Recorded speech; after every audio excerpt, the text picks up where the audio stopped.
कक्षेतून काढून त्यांनी असणारं कन्करंट लिस्टमध्ये त्या ठिकाणी टाकण्यात आलं. कन्करंट लिस्टमध्ये टाकल्यामुळे घटनेच्या 254व्या कलमामुळे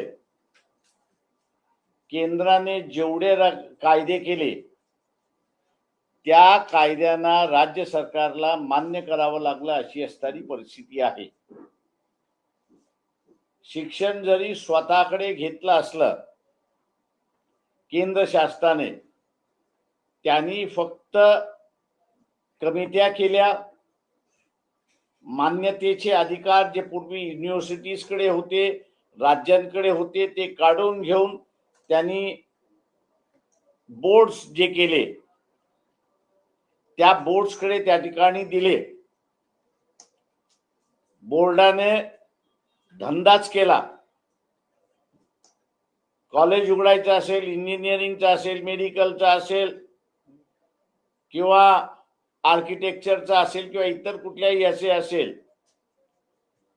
तुम्ही आमच्याकडे या, फिया भरा, आम्ही त्याच्यामध्ये सगळं बघू, तपासू. आमच्या ऑनलाईनच्या बाहेरच्या फिया मिळाल्या तर तुम्हाला मान्यता, नाही तर मान्यता नाही.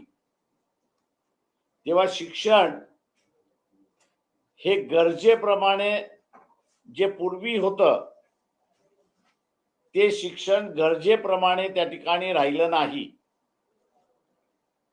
तर त्या शिक्षणाचं बाजारी स्वरूप झालं अशी असणारी परिस्थिती आहे. आणि म्हणून विद्यार्थ्यांमधलं प्रचंड मोठं असणारं कॉम्पिटिशन त्या ठिकाणी सुरुवात झाली. या कॉम्पिटिशन मध्ये जो वेल ऑफ होता, शहरी होता, ज्याच्याकडे पैसा होता, ज्याच्याकडे जात होती, या सगळ्यांनी फायदा घेतला. आणि आज आपल्याला असणारं दिसतंय की ओबीसी असेल, व्हीजीएनटी असेल, एससी असेल, ट्रायबल असेल, हा या सेंट्रलाइज एक्झामिनेशन मध्ये मागे पडायला लागला अशी असणारी परिस्थिती आहे. 42च्या घटनेच्या अगोदर आपण जर पाहिलं तर सर्वसमानपणे 40-42% हा जो गरीब विद्यार्थी आहे, मग तो सवर्णामधला सुद्धा गरीब विद्यार्थी असेल, त्याला स्टेट एज्युकेशन असल्यामुळे त्याला ऍडमिशन मिळायचं अशी असणारी परिस्थिती आहे. पण हे सेंट्रलाइज एक्झामिनेशन झाल्यानंतर हा जो निग्लेक्टेड क्लास आहे, वंचित वर्ग जो आहे, मग तो एससी मधला असेल, ट्रायबल मधला असेल, ओबीसी मधला असेल, बीजेएनटी मधला असेल किंवा सवर्णामधला गरीब विद्यार्थी असेल, या सगळ्यांचं पर्सेंटेज हे 15% कमी आलं अशी परिस्थिती आहे. तेव्हा सेंट्रलाइज एक्झामिनेशन या समाज व्यवस्थेच्या फायद्याच्या नाहीत. ज्यावेळेस इथं असणारं एसएससी बोर्डच्या परीक्षा जाऊन एक वेगळी परीक्षा घेण्याचं धोरण आखलं होतं, त्याही वेळेस आम्ही असताना सांगितलं होतं आणि आंदोलन केलं होतं की हे योग्य नाही. बोर्डाची तपासण्याची पद्धत ही वेगळी आहे आणि तुम्ही असणारं जे सेंट्रलाइज, म्हणजे त्यावेळेस राज्यापुरतं सेंट्रलाइज करण्यात होतं, ते जे तुम्ही असणारं करताय हे दोन डिफरंट आहेत. आणि म्हणून जो नीट मध्ये पहिला आलेला विद्यार्थी आपल्याला दिसतोय किंवा राज्याच्या सेंट्रलाइज एक्झामिनेशन मध्ये पहिला आलेला असणारा दिसतोय, तोच एसएससी बोर्डामध्ये आपल्याला असणारा 1000च्या खाली होता अशी असणारी परिस्थिती आहे. किंवा जो बोर्डामध्ये पहिला आला होता, पहिले 10 आले होते, 100 आले होते, त्याच्यापैकी 2 किंवा 3% 2 किंवा 3च हे त्या सेंट्रलाइज एक्झामिनेशन महाराष्ट्राच्या दिसत होते अशी असणारी परिस्थिती आहे. शिक्षणाला सेंट्रलाइज करून पूर्णपणे कमर्शियलाइज केलेलं आहे अशी असणारी परिस्थिती आहे. आपण या सेंट्रलाइज एक्झामिनेशन उत्तीर्ण झालो पाहिजे म्हणून आपण बघत असाल की क्लासेसचं जाळं हे वाढायला लागलंय. आज क्लासेसचं जाळं आपण जर बघितलं तर ते एससी एसटी ओबीसी गरीब सवर्णामधला असणारा विद्यार्थी याला न परवडणार आहे अशी असणारी परिस्थिती आहे. आणि म्हणून नॉलेज हे जे शार्पनिंग झालं पाहिजे, हे नॉलेज शार्पनिंग न झाल्यामुळे हा पुन्हा त्या लिस्टमधून बाहेर पडला.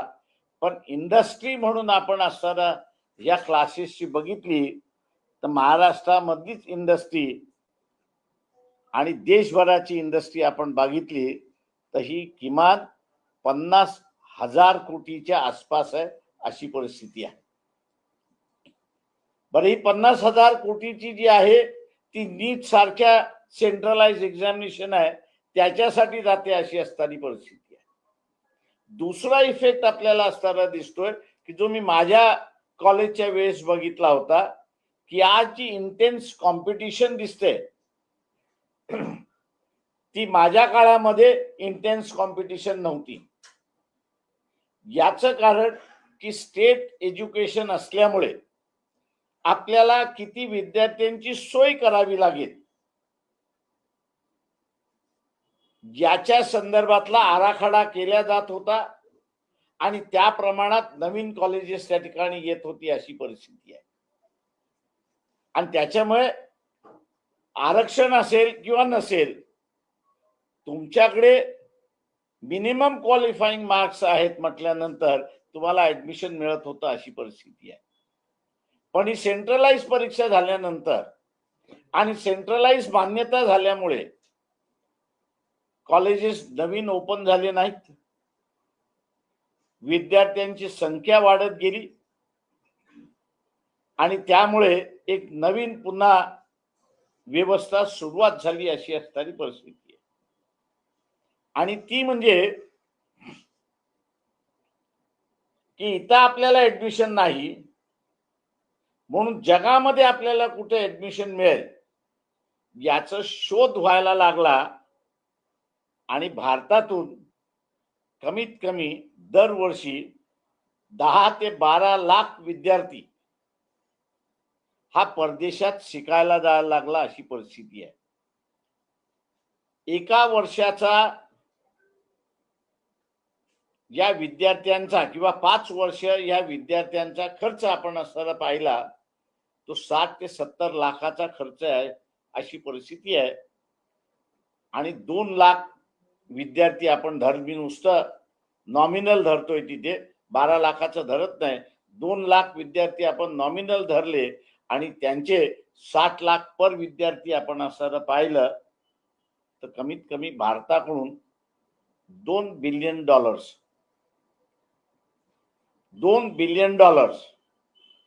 हे परदेशी फ्लाइट होतो पैशाचा एकाच कारणासाठी की शिक्षण हे सेंट्रलाइज झालं. सेंटरनी कॉलेजेस ओपन करण्यासाठी पैसे दिले नाही, शिक्षण आता आमच्या हातामध्ये राहिलं नाही म्हणून राज्याने त्याच्यामध्ये लक्ष घातलं नाही आणि म्हणून जेवढे प्रायव्हेट कॉलेजेस निघाले तेवढेच आपल्याला दिसतात, राज्याचे कॉलेज दिसत नाही तशी परिस्थिती आहे. वेळ आता आलेली आहे की या सेंट्रलाइज एक्झामिनेशन मुळे आपण क्वालिफाय झालो पाहिजे आणि मग ते क्वालिफाय करण्यासाठी पाहिजे ते हातखंड त्या ठिकाणी वापरल्या जातात अशी परिस्थिती आहे.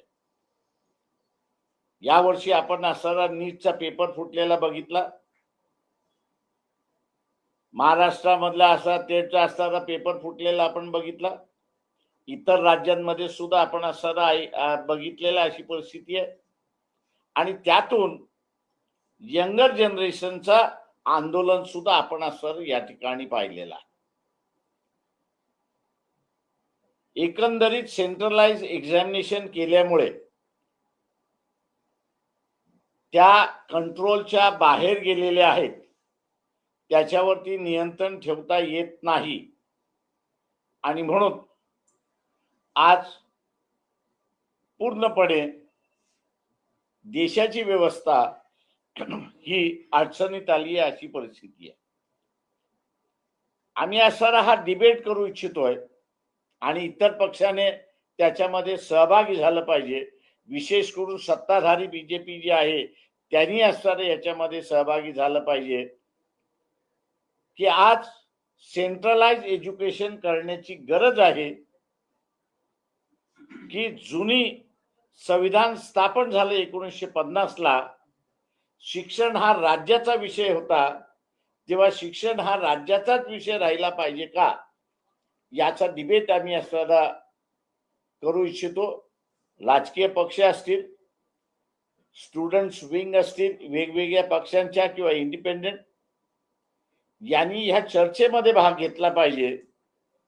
आणि एकदा का लक्षात आलं की ही सेंट्रलाइज परीक्षा देशाच्या आणि सामान्य विद्यार्थ्यांच्या हिताची नाही, त्यावेळेस केंद्र शासन मान्य करणार असेल तर आंदोलन होणार नाही, पण केंद्र शासन मान्य करणार नसेल तर या सगळ्या विद्यार्थ्यांना माझं असणारं आव्हान आहे, राजकीय पक्षांना आव्हान आहे की आपण हे आंदोलन शिक्षण डिसेंट्रलाइज करण्यासाठी आपण सुरुवात केलं पाहिजे.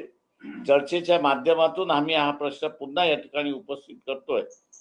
राजकीय पक्ष आणि संघटना याच्यामध्ये सहभागी होतील असं मी अपेक्षा बाळगून आपण आता विचार. सर, तुम्ही आता जसं म्हणालात, तुम्हाला असं वाटतं का की हा विषय पुन्हा एकदा राज्याकडे आल्यानंतर सगळी परिस्थिती निवडून जाईल? कारण ज्या वेळेला राज्यांमध्ये या परीक्षा, कारण असं होत होतं महाराष्ट्रासारख्या राज्यामध्ये जे शिक्षणाच्या बाबतीत पुढारलेले आहे असं आपण म्हणतो, इथल्या चांगल्या कॉलेजेसमध्ये ऍडमिशन मिळवण्यासाठी इतर राज्यातली मुलं मोठ्या प्रमाणावर पैसे देऊन ऍडमिशन मिळवत होती.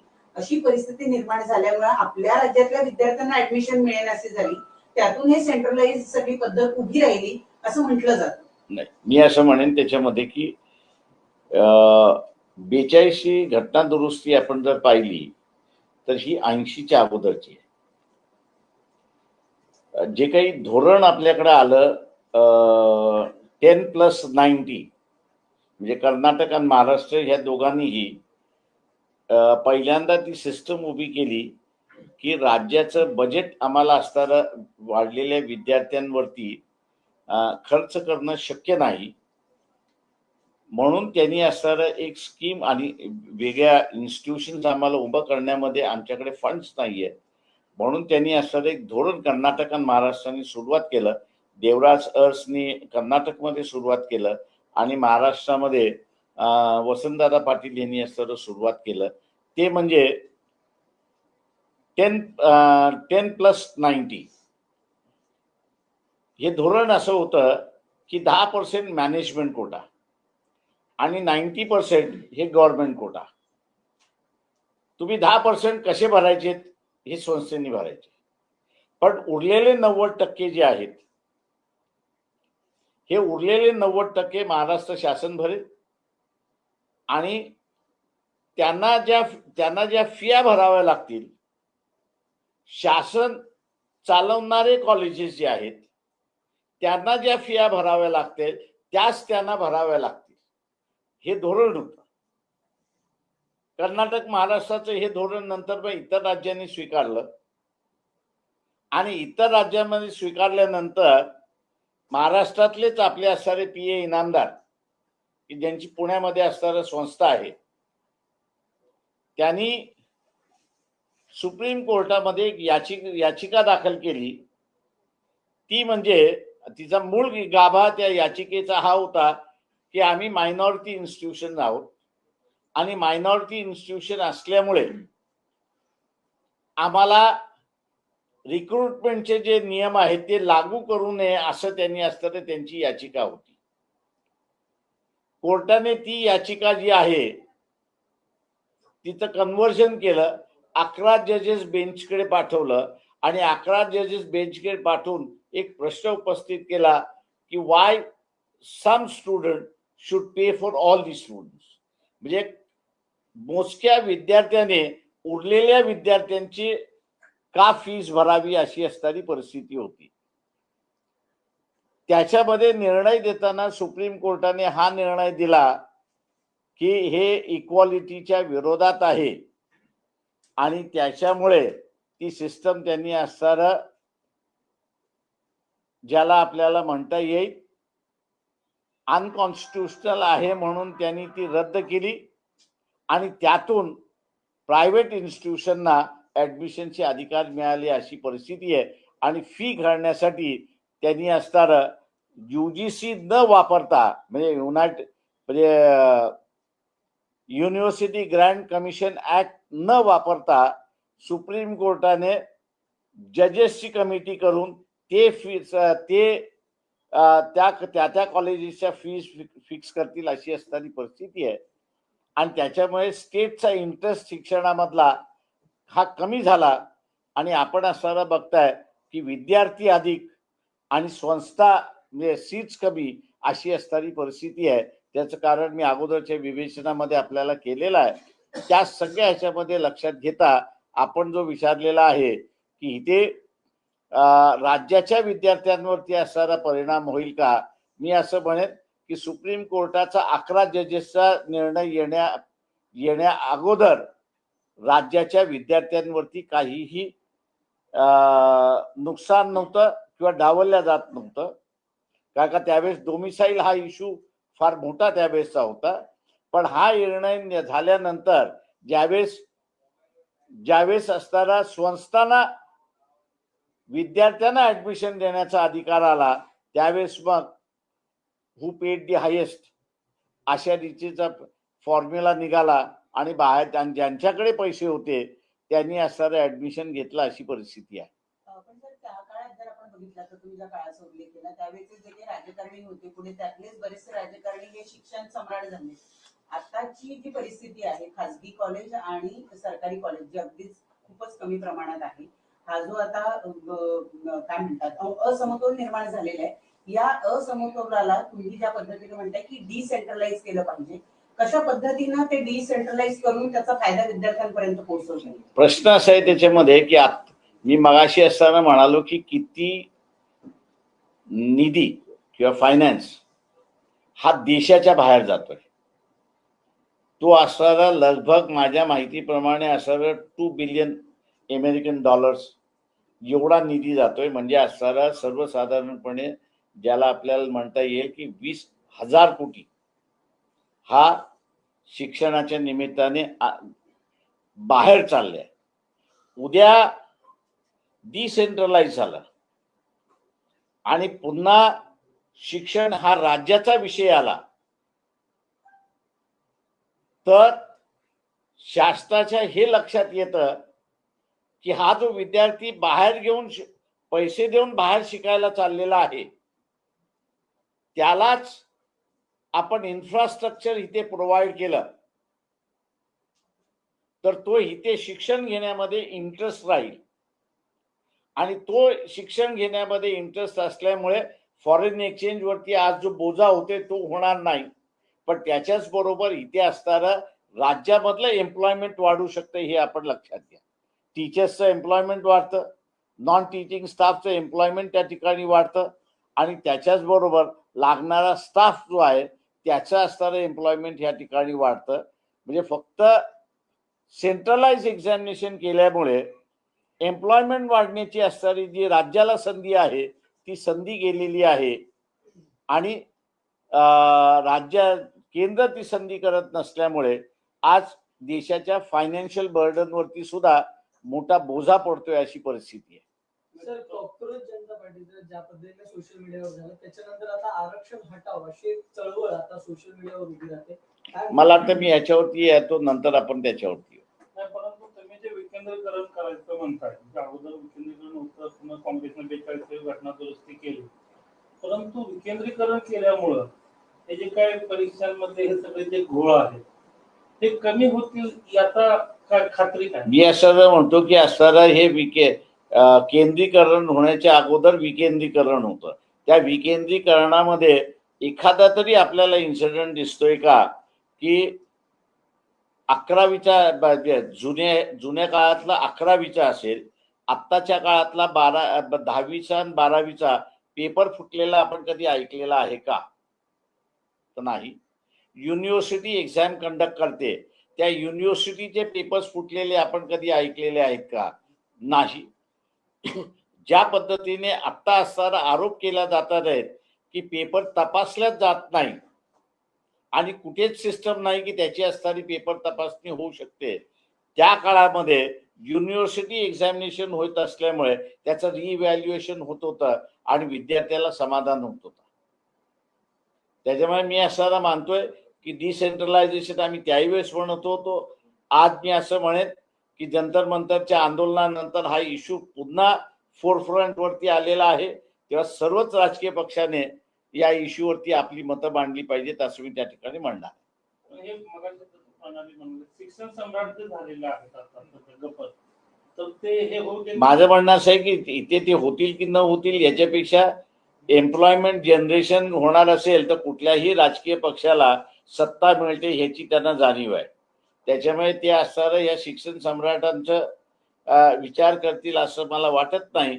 उदाहरण द्यायचं झालं तर आज प्रत्येक डिस्ट्रिक्टमध्ये मेडिकल हॉस्पिटल आहे, त्याला फक्त तुम्हाला असणारं आत्ताच्या ह्याच्यामध्ये मेडिकल कॉलेजची बिल्डिंग बांधून द्यायची आहे, इन्फ्रास्ट्रक्चर पूर्ण आहे, स्टाफ तुम्हाला असताना पुन्हा तिथे मिळतो आणि इक्विपमेंट्स जे आहेत, ऑपरेशन थिएटर असल्यामुळे ते इक्विपमेंट तुमच्याकडे सगळ्याच आहेत.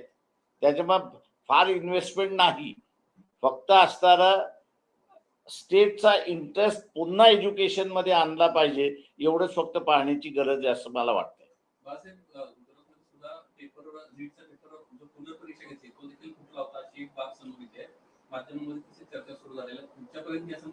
मी माझ्या अंदाजाने मीच पहिली ती बातमी फुटली होती की गुजरात मधला म्हणजे सेकंड टाइम नीटची पेपर जो घेतला होता तो फुटला गेला, तो मी ह्याच ऑफिस मधनं असताना आरोप केला होता, पण त्यावेळेस तुम्ही लोकांनी तुमच्या मालकांनी कॅरी केलं नाही.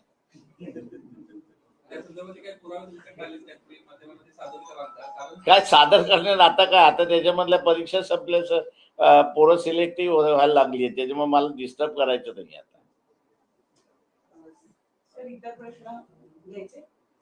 हे अगोदर जाऊ द्या ना, मग उद्या घेऊ आपण. उद्या मी आहे. मनोज जरांगे पाटलांनी आज पुन्हा एकदा आंदोलनाची हाक दिलेली आहे.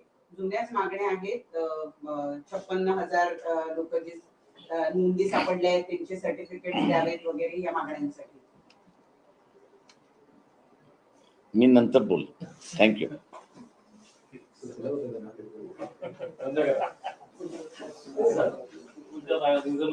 उद्या रिझर्व करून ठेवलं. उद्या जनरल प्रश्न घेतो.